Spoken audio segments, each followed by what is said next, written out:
Buenos días, compañeros. Mi nombre es Abel y hoy me toca dar lo que es este manejo del dolor. Entonces, vamos a iniciar primero que el dolor pues es un concepto que se reconoce no solo en el área de la medicina, sino por otras áreas como la psicología, la filosofía, en fuentes literarias, en la teología también está conceptualizado este término. Y esto es debido a que la repercusión del dolor que genera sobre la persona y sobre las reacciones que también se producen o emanan a partir de esta sensación. La definición más reciente que encontramos dice que el dolor no solo es una sensación anormal, que está mediada por la nocicepción, sino también es una experiencia sensorial, cognitiva y emocional, que es desagradable y que se asocia a un daño tisular real o potencial, y que también puede estar manifestado por reacciones vegetativas, psicológicas y conductuales. Entonces, si vemos el concepto, no solamente el dolor se representa la lesión física u orgánica, sino también las manifestaciones sobre todo el concepto de una persona a nivel biopsicosocial. Ahora, el dolor se puede clasificar, o más bien encontramos dos grandes tipos y después se puede clasificar en distintas utilizando distintas características, pero de manera general y como introductoria, el dolor agudo es el síntoma de alarma por excelencia, es decir, es el que genera una señal de alarma para buscar ayuda y remedio ante el estímulo que está generando esta sensación. Por eso es que se considera que el dolor de manera aguda tiene un papel protector hacia el organismo, y de hecho los pacientes que tienen la ausencia de las terminaciones este, libres, que son las que se encargan de percibir el dolor, y que es un síndrome congénito de ausencia del dolor, pueden sufrir lesiones graves y mutilaciones. Y el dolor, como otros síntomas, tiene para los clínicos un doble interés. Primero, el diagnóstico correcto de lo que está causando el dolor y el tratamiento de este. En ocasiones el dolor persiste aun cuando el estímulo que lo generó ya no exista, y se convierte en un problema que es crónico, que casi siempre el dolor de tipo neuropático es el que tiene esta característica de ser, de llevar a la cronicidad, y esto es debido a la lesión del sistema nervioso. Un ejemplo de esto es el herpes zóster, que ya se ha curado pero que genera un dolor residual. Ahora, la fisiopatología del dolor como tal, hay que considerar algunas bases fisiológicas para entender más adelante la clasificación en cuanto al sitio de la lesión y los mecanismos que se utilizan para dar el tratamiento. Primero hay que entender que los nociceptores o las terminaciones nerviosas libres que se encuentran prácticamente en cualquier zona del cuerpo son las encargadas de recibir lo que es el estímulo para que inicie su despolarización y como tal la percepción del dolor. Hay que recordar que al igual como cualquier otra neurona, necesita un estímulo, va a generar una descarga eléctrica que va a generar la liberación de un neurotransmisor a nivel de lo que sería la médula. En este caso, este diagrama lo que nos dice es que las terminaciones nerviosas libres periféricas que se encuentran en cualquier zona del cuerpo van a responder a lo que es la lesión. Esta lesión puede ser tanto exógena como endógena, y varias sustancias son las que provocan la estimulación de estas fibras nerviosas. Tenemos, por ejemplo, la histamina, la bradicinina, la serotonina, la prostaglandina y el potasio. Si lo vemos, son sustancias que se encuentran intracelulares, que se producen por las células o que son liberadas bajo estímulos de una lesión, por ejemplo, a nivel tisular o del endotelio, como es la liberación de histamina o serotonina del endotelio durante un estímulo agresivo. Ahora, esto genera que tiene dos rutas de aferencia y eferencia. Las fibras nerviosas libres, que son las encargadas de llevar la información de que se está generando un estímulo doloroso a lo que es la médula espinal, pueden actuar como una neurona aferente, lo que va a llevar a las descargas que van a hacer sinapsis en lo que es la neurona del ganglio dorsal y luego entrar por el asta anterior de la médula y ahora sí llegar a lo que es al sistema nervioso central. Pero también puede servir como terminaciones nerviosas eferentes, es decir, que pueden ser mediadoras en el mismo sitio de la lesión de otros efectos inflamatorios. Uno de estos es como la liberación de la sustancia P por parte de estas fibras nerviosas que se han estimulado y que ahora funcionan como una vía eferente para generar lo que es un proceso inflamatorio.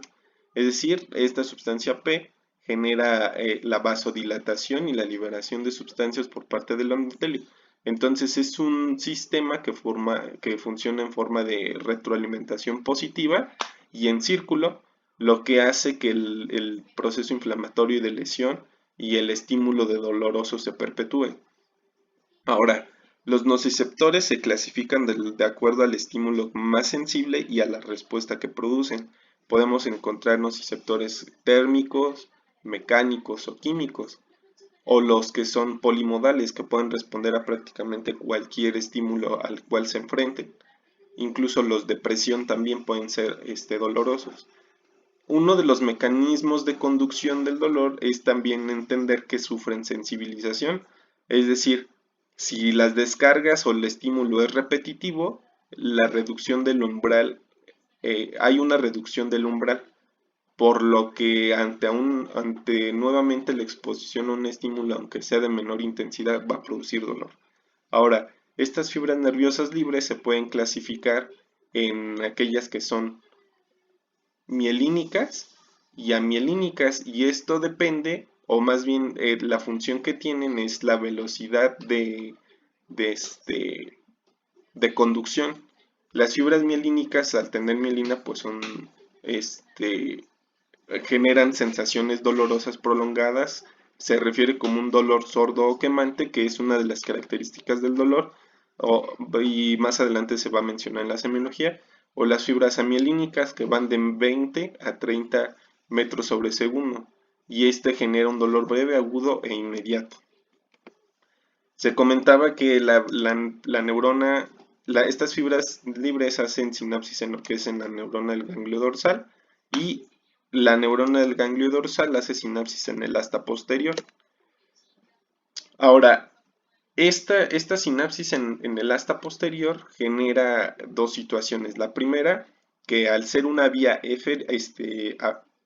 aferente, va a ingresar al asta posterior y de inmediatamente al hacer sinapsis va a, a ir hacia el sistema nervioso central.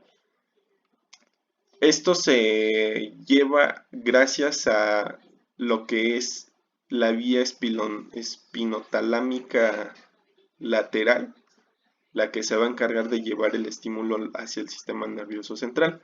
Una de las cosas importantes e interesantes es que el dolor, cuando es al entrar al asta posterior y ser eferente, puede tener una activación local en la médula a través de interneuronas para que se dé el reflejo de retirada, por ejemplo, como cuando nosotros tenemos un estímulo de pinchazo, por ejemplo, que al tener contacto con el estímulo se percibe el dolor, pero inmediatamente el brazo es retirado. Esto está mediado por estas interneuronas que son estimuladas por el estímulo doloroso que entró por el asta posterior y activa las motoneuronas de flexión, inhibiendo las de extensión, de tal manera que es posible nosotros hacer el movimiento de retirada. Ahora, varias neuronas que entran por el asta posterior pueden ser también sitios de ingreso de otros órganos, y que hacen sinapsis a la misma altura. Esto explica por qué, por ejemplo, muchos pacientes al tratar de definir las características del dolor que están sintiendo, no lo pueden hacer tan precisamente, por lo que se conoce como dolor referido. Algo de esto es, por ejemplo, cuando el paciente dice que le duele el abdomen, pero refiere el dolor tanto profundo como superficial. Esto debido a que las aferencias de los nociceptores, tanto de las terminaciones libres como de los órganos, convergen en a la misma altura en la médula. Ahora, una vez que, bueno, ya mencionando que, este, que la vía de comunicación hacia lo que es el sistema nervioso central se da por el asta posterior, ingresa a lo que es la médula y de ahí la vía espinotalámica lateral. Es importante mencionar que estas aferencias que parten a partir de lo que es la médula por el haz espinotalámico van a hacer sinapsis en el tálamo lateral. Una vez que ingresa al tálamo, hace otra sinapsis que nos va a llevar a proyección hacia lo que es la corteza frontal, las áreas sensitivas primarias 1 y 2 y el sistema límbico. Esto es importante porque mencionábamos en el concepto del dolor que no nada más es una experiencia física, sino también emocional. Esto hace que al nosotros estar en contacto con un estímulo doloroso y si nuestro sistema límbico se activa, podemos echar a andar nuestro mecanismo de memoria semántica o biográfica y recordar algunas experiencias dolorosas similares. Y también pues al activarse el sistema límbico, las emociones pueden surgir a partir de la experiencia dolorosa. Estas vías ascendentes permiten identificar el dolor, como lo es la localización, gracias a la corteza somatosensorial, la cualidad, la intensidad y la respuesta al estado de alerta. Hay que referir también que se hace sinapsis a nivel de lo que es la sustancia gris del periacueductal y con a nivel del bulbo. Esto donde se encuentra el SAR, el sistema activador reticular ascendente, por lo que también el estado de alerta va a cambiar de acuerdo al estímulo doloroso en el que nos estemos enfrentando. Igualmente, como se había mencionado, a nivel periférico, a cualquier nivel de la médula del sistema nervioso central, si el estímulo es repetido, nuestras neuronas pueden sufrir sensibilización a cualquier nivel. Ahora, hay un sistema modulador del dolor. Este sistema modulador lo que se encarga es pues generar una respuesta generalmente inhibitoria el estímulo doloroso y esta se encuentra a nivel del hipotálamo y en la sustancia gris periacueductal, como les había mencionado, y se proyecta a los núcleos pontinos. Si analizamos a nivel del bulbo, los núcleos que nosotros tenemos y donde se hace sinapsis, vamos a encontrar que tenemos tres principales mecanismos de neurotransmisión que son los encargados de modular la respuesta al dolor. Primero, tenemos la serotonina a nivel de los núcleos del RAFE y la noradrenalina que desciende del lucus coeruleus y las sustancias y los receptores de opioides. Recordemos que nosotros formamos opioides endógenos y que son uno de los principales moduladores para lo que es la percepción del dolor y para mitigar el dolor. Entonces por eso es que es uno de los blancos terapéuticos el hecho de utilizar opioides sintéticos. Ahora, la clasificación del síndrome doloroso se puede ser por su duración en agudo y crónico.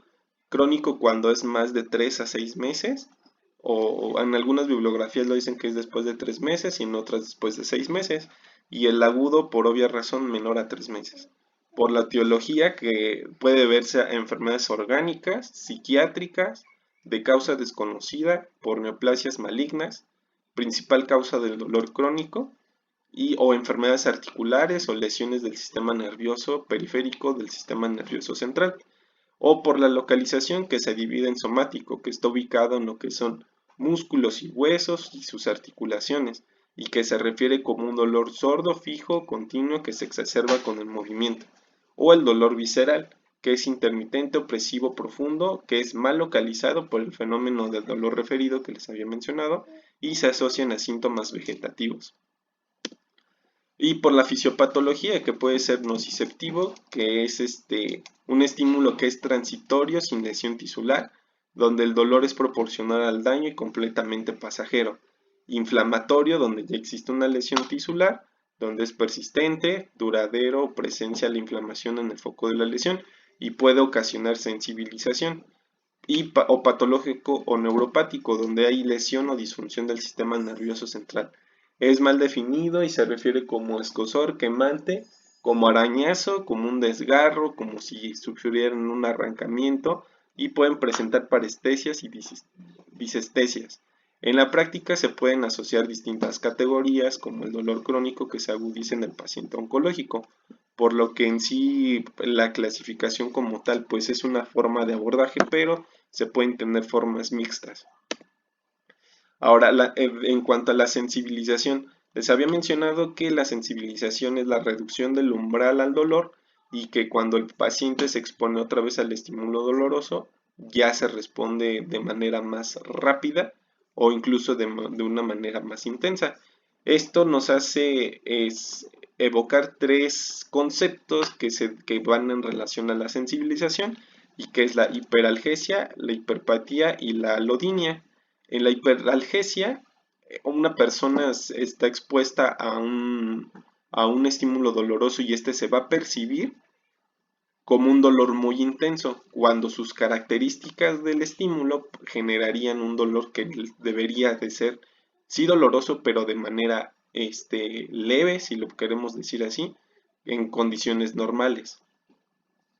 La hiperpatía, por ejemplo, es la percepción de una respuesta dolorosa exagerada a un estímulo que es doloroso en sí y especialmente si es repetido. Este es básicamente el concepto que explica la sensibilización, y la alodinia es la percepción de un dolor a una respuesta de un estímulo que no es doloroso y que generalmente es inocuo.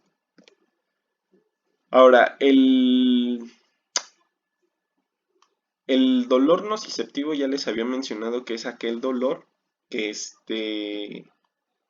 que genera la lesión a un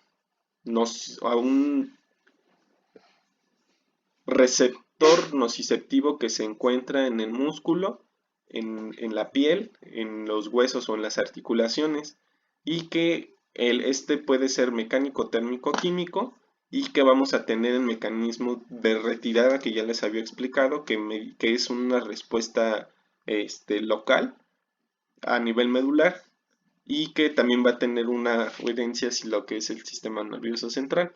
Recordemos que a nivel del tronco cerebral, que es donde hace sinapsis, parte de estas aferencias, pues pueden tener manifestaciones vegetativas como lo es la diaforesis, la taquicardia y incluso síntomas vegetativos como náuseas al estarse exponiendo a este tipo de dolor.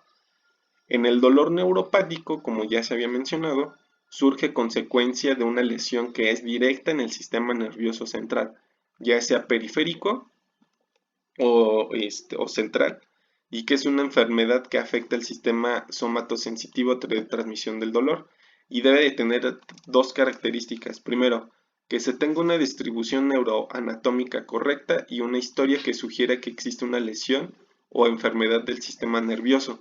Por ejemplo, un paciente diabético que llega con neuropatía o con dolor en las piernas, que es generalmente la zona donde refieren el dolor, nosotros tendríamos que tener una distribución que es neuroanatómica, que es, o sea, que es explicada por el mecanismo fisiopatológico, y la diabetes como tal tiene el mecanismo fisiopatológico que puede explicar el cómo se dio la lesión.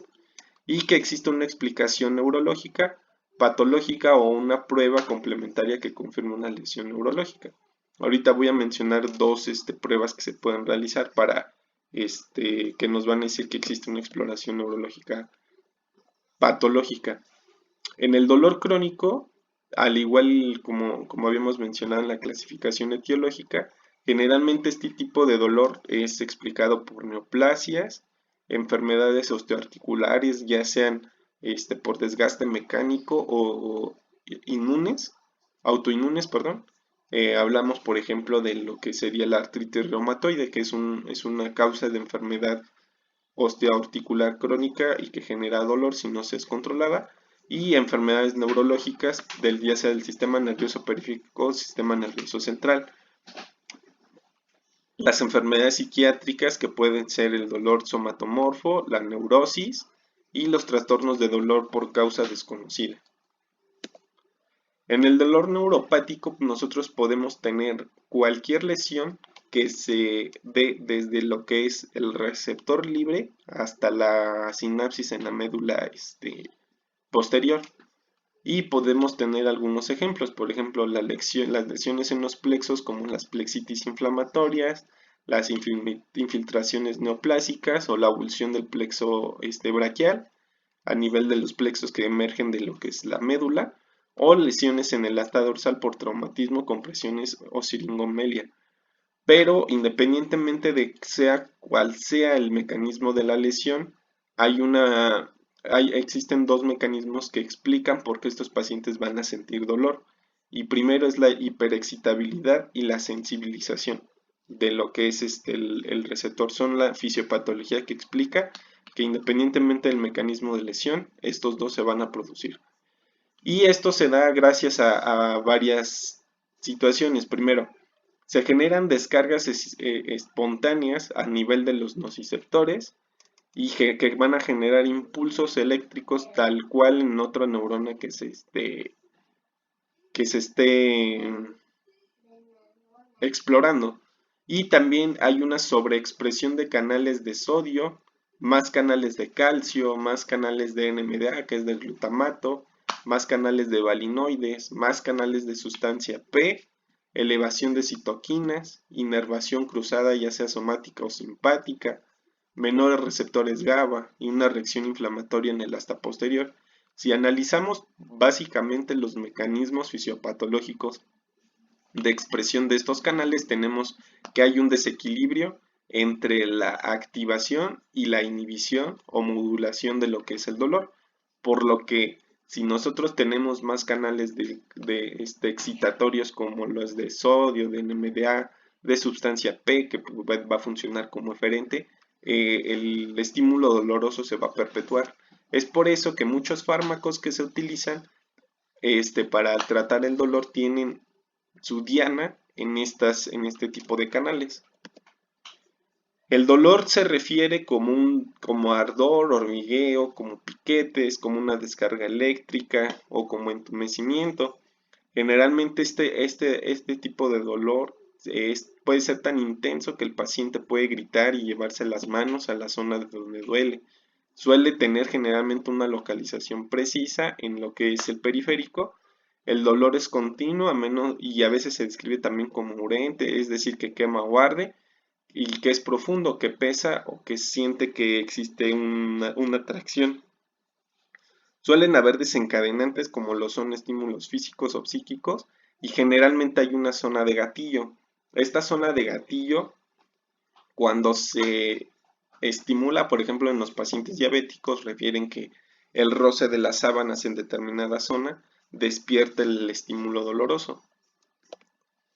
Ahora, en el dolor neuropático del sistema nervioso central, como su nombre lo dice, quiere decir que ya hay una lesión a nivel de lo que es medular y hasta lo que es la corteza somatosensorial, excepción del sistema límbico.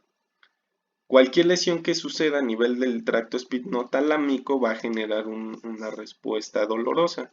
Podemos tener que entre las causas más frecuentes, que es el ictus, la esclerosis múltiple, las lesiones medulares traumáticas, pero también hay que considerar que muchos pacientes tienen dolor crónico en este tipo de enfermedades debido a las consecuencias propias de la enfermedad.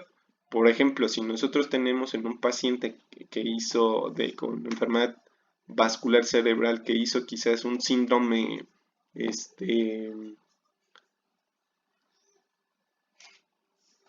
que hizo un síndrome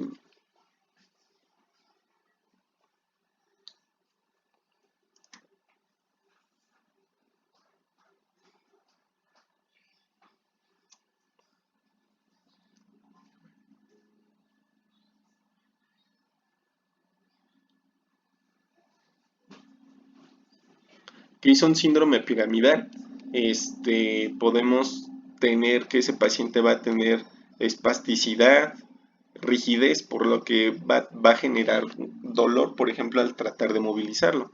Entonces, no se trataría propiamente de la lesión cerebral que está generando el dolor, pero sí la consecuencia de esta. Entonces, no se consideraría como un dolor neuropático por lesión del sistema nervioso central. Y, por ejemplo, en el Parkinson, recordemos que hay una deficiencia de dopamina. Entonces, no solo de dopamina, sino también de un sistema de modulación a nivel sistema nervioso central. Y entonces, como el dolor es modulado por estas vías de neurotransmisión, va a ser ineficiente. Ahora, aquí también, como sucedió en el sistema nervioso periférico, hay fenómenos de hiperexcitabilidad, una inhibición descendente y activación de la glía, por lo que hay un proceso inflamatorio a nivel de lo que es este sistema nervioso central. Puede aparecer semanas o meses después de que ocurrió la lesión, aunque puede también ocurrir desde el principio. Lo más referido es una sensación quemante similar a la que produce la colocación de hielo sobre piel sana. Puede haber sensación de arrancamiento, desgarro, arañazos, perforación por un clavo o un cuchillo. Puede aparecer parestesias o disestesias dolorosas y el área dolorosa se puede extender a lo que es el hemicuerpo durante la exploración. También pueden existir áreas hipoestésicas donde no se discrimina el dolor de los cambios de temperatura, por lo que estos pacientes pueden referir dolor con el cambio de la temperatura. El movimiento y contracción muscular es dolorosa y se puede exacerbar al igual como en el periférico por estímulos psíquicos o físicos. La zona dolorosa puede tener signos vegetativos también, como enrojecimiento, tumefacción. Ahora, para hablar de la farmacología del dolor, pues es muy amplia, pero básicamente tenemos que mencionar los grupos de fármacos con los que se debe de iniciar el manejo del dolor y cuáles son los que se utilizan pues ahora sí tratarlos, ¿no? Primero vamos a tener los AINES. Los AINES, pues el mecanismo de acción es la reducción de la inflamación periférica. Recordemos que tenemos muchas citoquinas y sustancias producto de la inflamación y de la activación celular, que son, por ejemplo, las ciclooxigenasas, que son las enzimas que se van a encargar de formar prostaglandinas y que pueden perpetuar el estímulo hacia los nociceptores.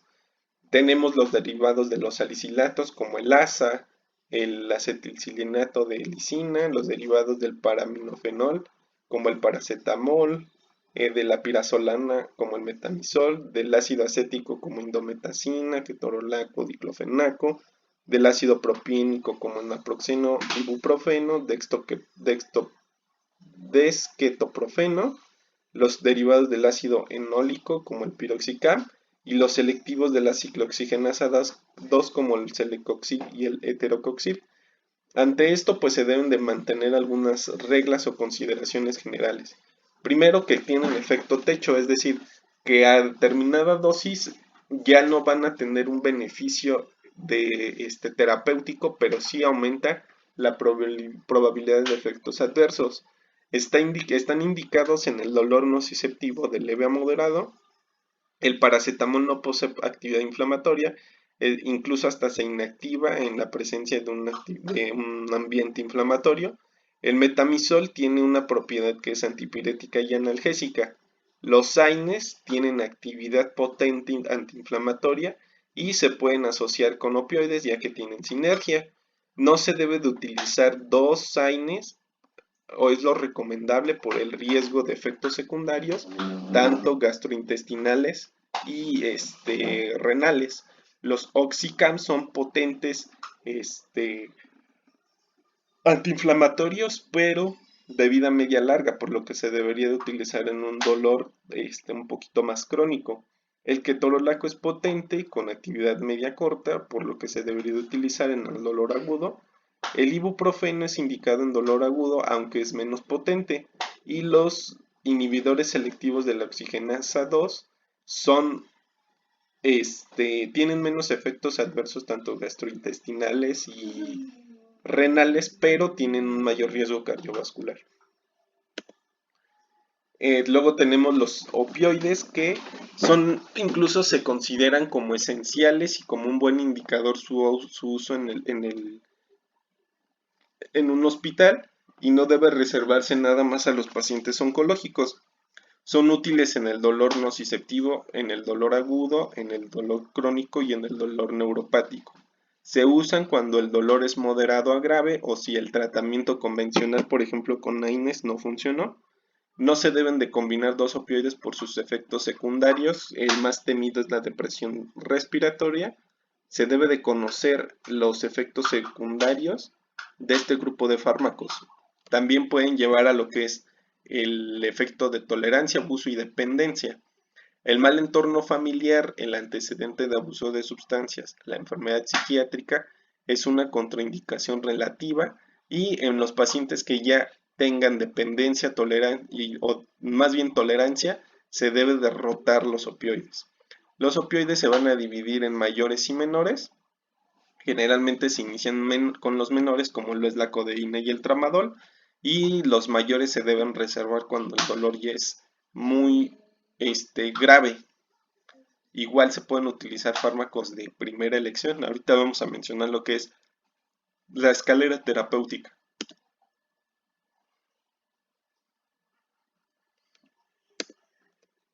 Tenemos también los fármacos antiepilépticos que se desarrollaron para la epilepsia, pero pasaron también al terreno del manejo del dolor, e incluso actualmente se desarrollan en paralelo para las dos funciones. Tenemos la carbamazepina, la gabapentina, el valproato y la pregabalina.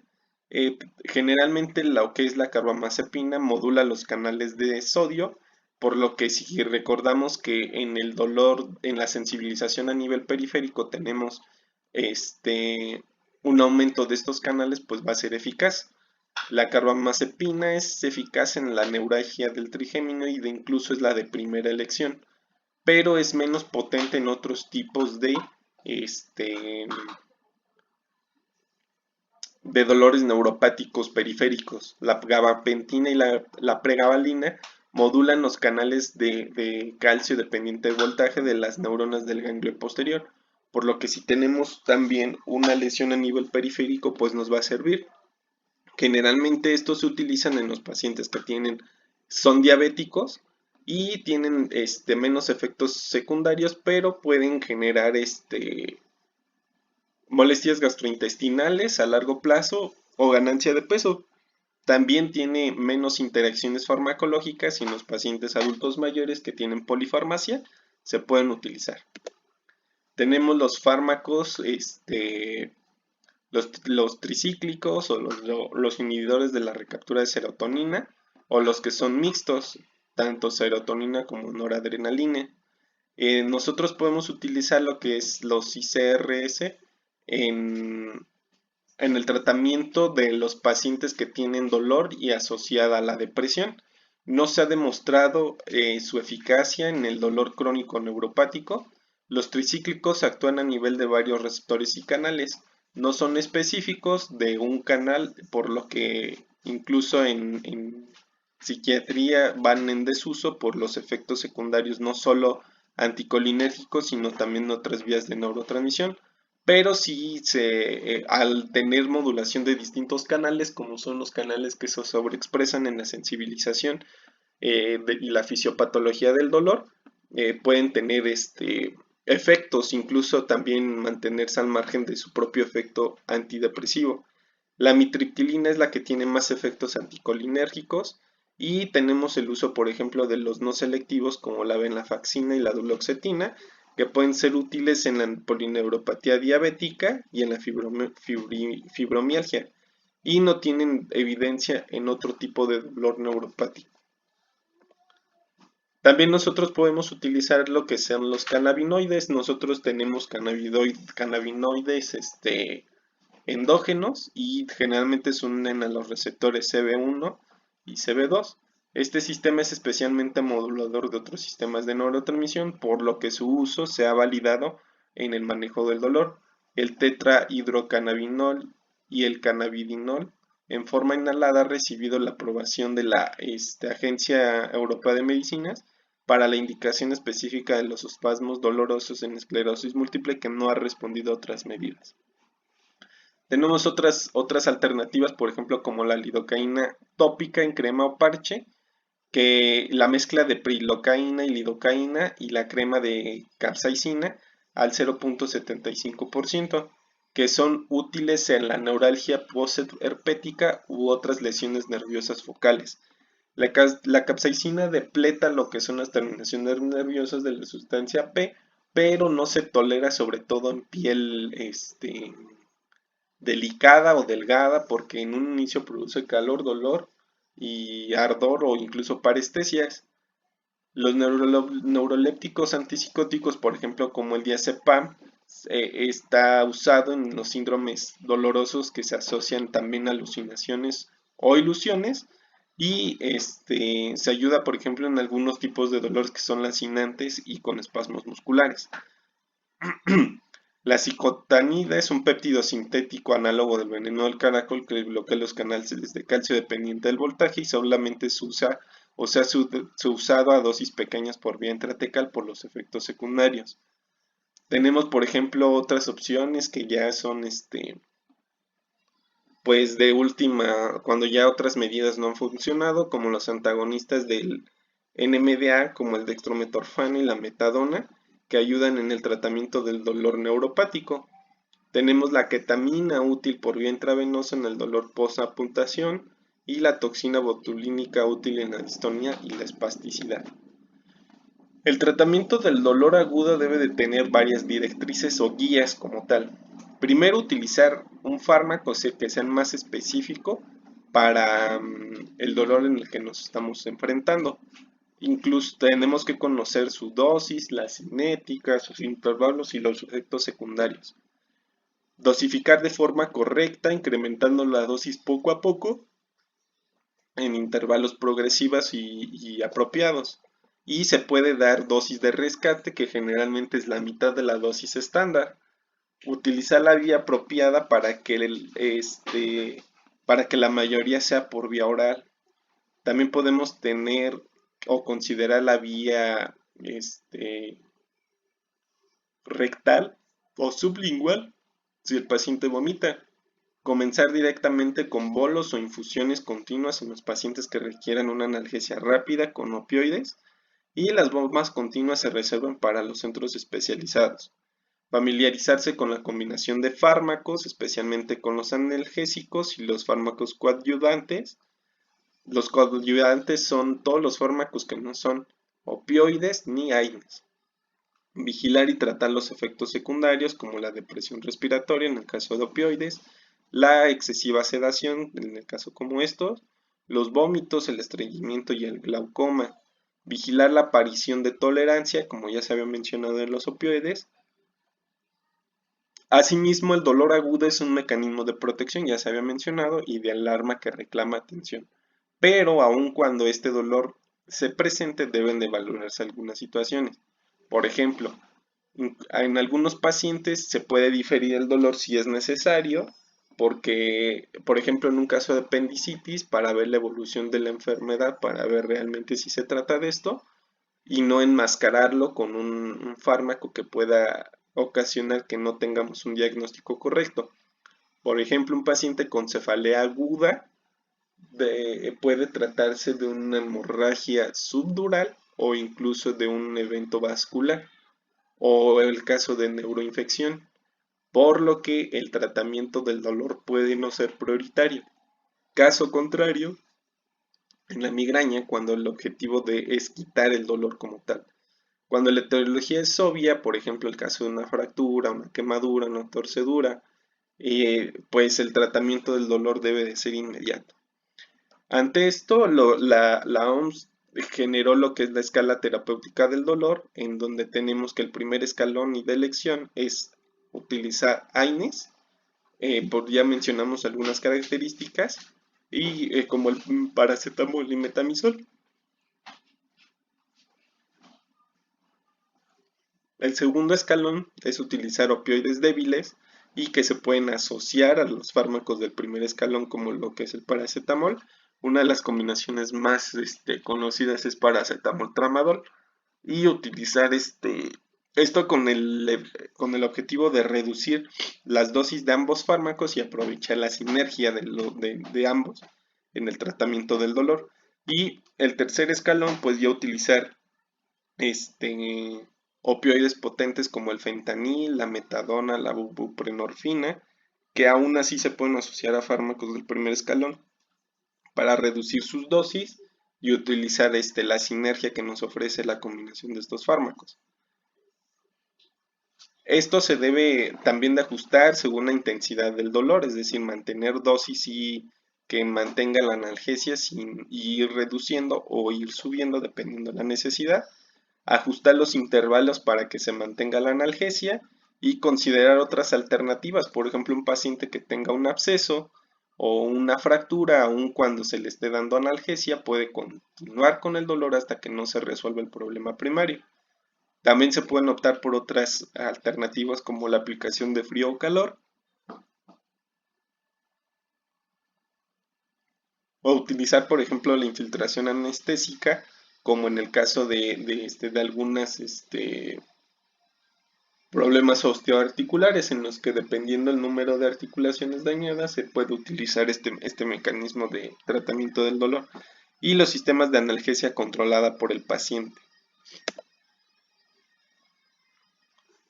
Por ejemplo, esta clasificación nos dice que para el tipo del dolor nociceptivo inflamatorio, la primera opción son los AINES, como habíamos mencionado, el primer escalón, y luego el uso de opioides. Ahorita vamos a hablar del dolor neuropático y del dolor central. En el dolor crónico, que es mayor a 3 meses y que es desproporcionado ya al estímulo y que generalmente mm, ya es mal tolerado, debemos de considerar varias cosas. El dolor neuropático ya tiene un impacto a nivel familiar, por lo que el círculo social del paciente es muy importante, ya que estos pacientes se exponen a que tanto médicos como familiares no crean que realmente existe una causa que esté generando el dolor, más cuando no es objetiva. Entonces el círculo de estos pacientes es importante. Ahora, el dolor neuropático puede ser puramente lancinante, como las características que ya habíamos mencionado, y que es paroxístico. Y generalmente a nivel periférico vamos a tener lo que es la neuralgia esencial del trigémino y otro tipo de neuralgias en donde la principal el fármaco de primera elección es la oxacarbazepina o carbamazepina, y de segunda elección la lamotrigina. Esto también en el terreno de que si nosotros vemos que no sucede una mejoría, se puede derivar al servicio de neurocirugía y utilizar, por ejemplo, algunas alternativas quirúrgicas como la descompresión del nervio o incluso la ablación del ganglio de Gasser, que es uno de los tratamientos neuroquirúrgicos para este tipo de pacientes. Ahora, en el dolor combinado, que es lancinante y continuo, podemos tener algunas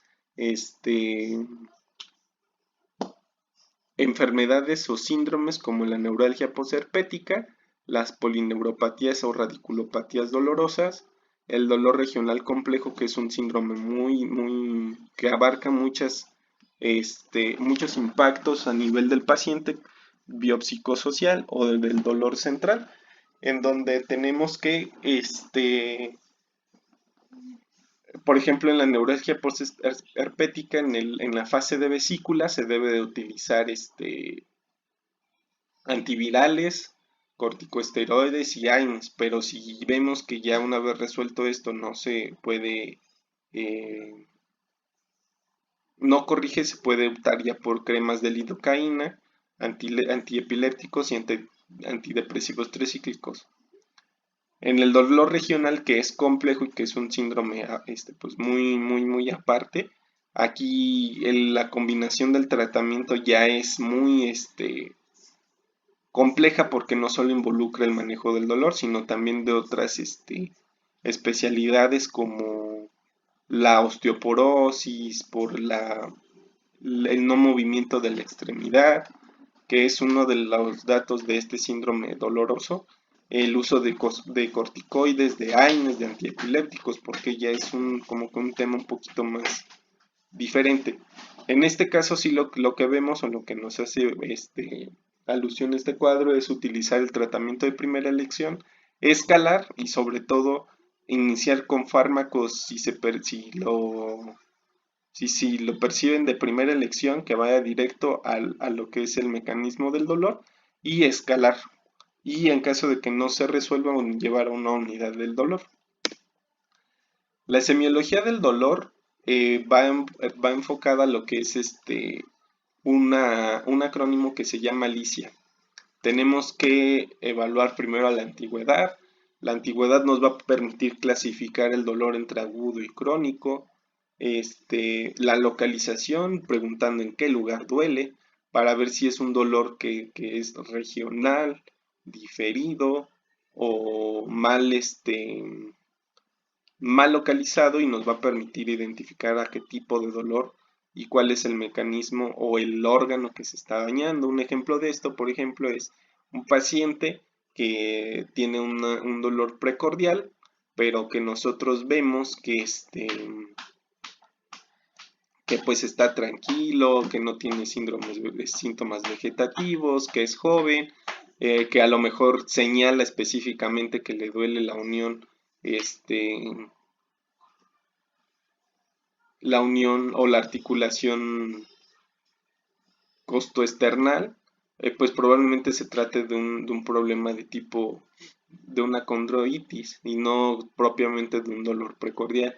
La irradiación hacia dónde se va el dolor también es importante para diferenciar, por ejemplo, un dolor de tipo anginoso o un dolor a nivel de lo que sería de apéndice o de una pancreatitis o el cólico renal, el carácter también para identificar de qué tipo de dolor se trata y el órgano posiblemente que se esté afectando, para identificar y clasificarlo, por ejemplo, si es en un dolor nociceptivo o un dolor neuropático. La intensidad para identificar pues decir estamos ante un dolor leve, moderado, intenso, y que existen distintas escalas que nos va a permitir identificar esta evaluación, y que independientemente del paciente pues se le debe de creer la intensidad del dolor que éste refiera.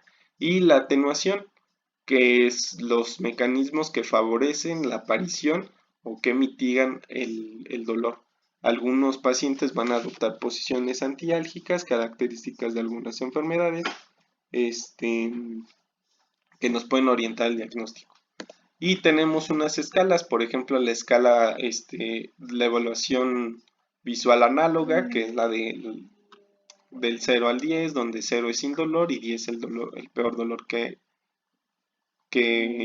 ha sentido, y que puede ser graduado de 0 a 10 o de 0 a 5.